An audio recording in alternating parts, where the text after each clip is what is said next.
A special treat today for all you video viewers. I'm R.E. Graswich, Special Assistant to Sacramento Mayor Kevin Johnson.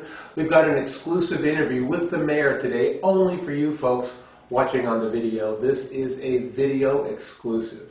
And here we go. Mayor, you've been outside. How are you dealing with these record cold temperatures in Sacramento? Well, you make a great point. It is very, very cold in Sacramento. I just came back from Denver recently, and it reminded me, the temperatures here reminded me of Denver temperatures minus the snow. We've got to use common sense. We've got to make sure we take care of the least among us. So we need to really look out for those who do not have a home, the homeless. I'm glad that the winter shelters have opened, and we also have to keep an eye on our seniors. Now this week you're headed to Washington to meet with some other mayors. What's that trip all about? I'm excited to be able to represent Sacramento. There's going to be a couple folks from around the country descending on Washington, D.C., and we're going to talk about awareness for the homeless population. My campaign slogan was a city that works for everyone. That's with the homeless population in mind. How can an executive mayor create jobs when a weak mayor can't? So for me, when you think about the Rail Yard project, that is a significant project in our community to create jobs. We have been the recipient of a lot of economic stimulus dollars. Quite frankly, I don't know if we've been spending those dollars to the degree that I would like in terms of job creation. So I would like to be very transparent. In a strong mayor structure, we track every dollar that came in, we'd look at it, and if it was supposed to create X amount of new jobs, then we would make sure that we're doing that. Now you formed the Sacramento First Citizens Task Force. They're charged with reviewing proposals to build a brand new entertainment and sports complex in Sacramento. What do you think of their progress so far? It's a dream team. When you think about it, over the last 10 years, Sacramento has failed on arena attempt, on arena attempt, on arena attempt, one after another. And, we realize that it's not about an arena. It's about what do we want as Sacramentans. And Sacramento First is a task force made up of a dream team of a lot of different expertise in our community. Their goal is to, whatever they look at in terms of entertainment and sports complex, taxpayer comes first. That's the first rule of the game. And then secondly, it's about job creation, that whatever we do has to be an economic stimulus, something that will drive economic development.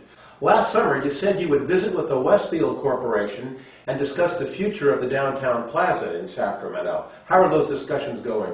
You want a scoop? Is that what you're looking for? I like a scoop. No problem.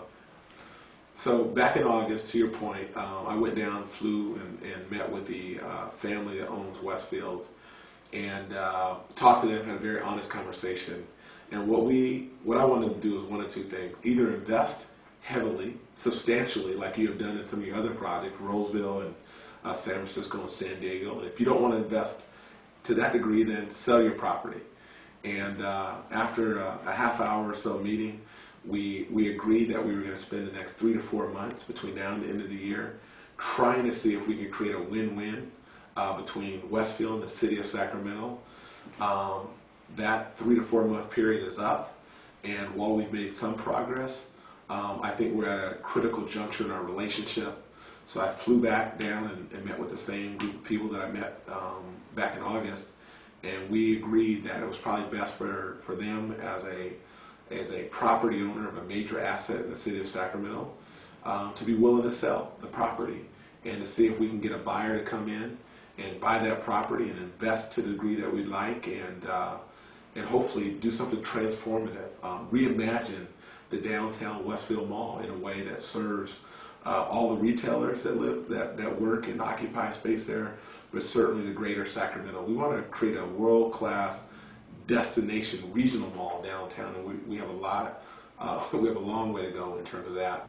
Now, Mayor, we have a Facebook and Twitter question here for you. Here's the Facebook question. When do you propose to get out of the, quote, deep pockets of the developers and start paying attention to your constituents? Well, first of all, I'm not in the pockets of developers, as that Twitter question is indicating. When I think of developers, it's pretty clear. Anybody who can create jobs in down economy, we all win, and a constituent wins. So it's a win-win situation. We have small businesses. We have to focus on small businesses in a real significant way. Don't you think it would be more beneficial to the downtown core if the arena were downtown versus Cal Expo? Well, I've always said all along, my preference would have always been downtown. I lived in Phoenix, Arizona. I saw what a downtown complex would do for a downtown area. But at the end of the day, we want ideas to come forward. We want the best idea to come forward. And if Cal Expo would win out and is the best place to do a entertainment sports complex, so be it. I've watched Cal Expo over the last couple of years, and the progress has not been ideal. Thank you, Mayor Johnson.